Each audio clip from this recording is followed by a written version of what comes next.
At the European Political Community Summit in Yerevan, Donald Tusk has delivered a clear and urgent message. The transatlantic alliance must hold together. Speaking amid rising tensions within NATO and growing uncertainty in US-Europe relations, Tusk positioned unity between Europe and the United States as non-negotiable at a time of visible cracks within the Western Bloc.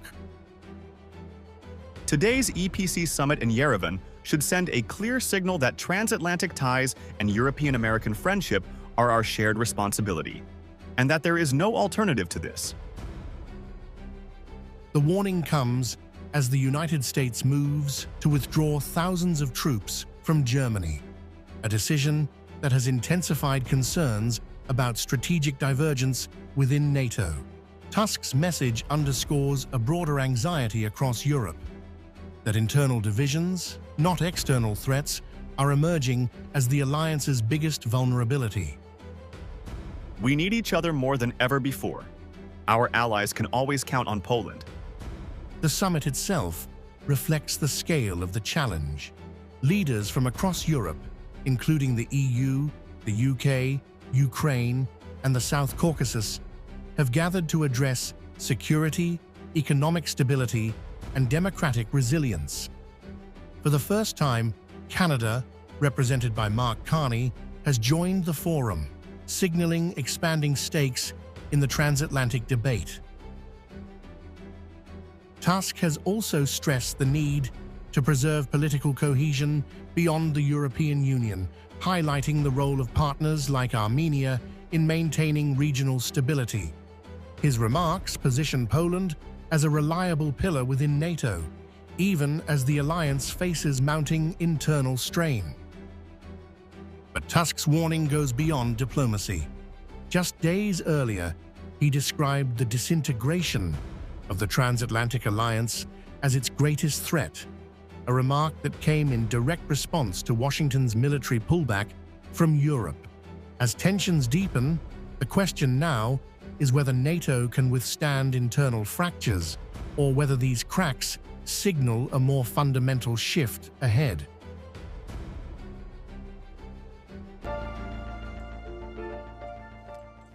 Poland has issued a stark warning over cracks within the transatlantic alliance.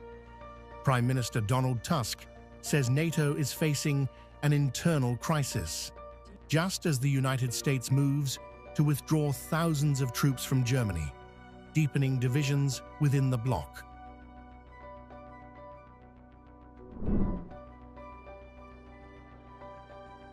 The trigger: Washington's decision to pull nearly 5,000 troops from Germany over the next 6 to 12 months. The move follows rising tensions between US President Donald Trump and German Chancellor Friedrich Merz over the ongoing US-Israel war against Iran and disagreements on strategy. The greatest threat to the transatlantic community are not its external enemies, but the ongoing disintegration of our alliance. We must all do what it takes to reverse this disastrous trend.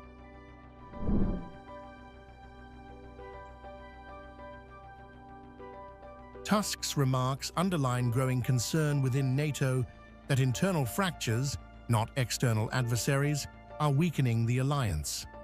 The troop withdrawal marks a significant shift, with Germany hosting key US military infrastructure critical to operations across Europe, the Middle East, and Africa. At the moment, I can't tell what strategic exit the Americans are pursuing, especially since the Iranians are obviously negotiating very skillfully, or perhaps very skillfully refusing to negotiate, and then letting the Americans travel to Islamabad, only to send them back without any results. An entire nation is being humiliated by the Iranian leadership, especially by these so-called Revolutionary Guards. President Trump has also signaled he could extend troop withdrawals to other European allies, including Italy and Spain, raising fears of a broader strategic pullback from the continent.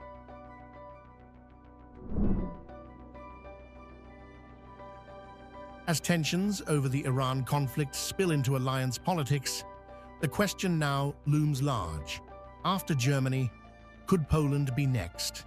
And more importantly, is NATO entering a phase of irreversible fragmentation?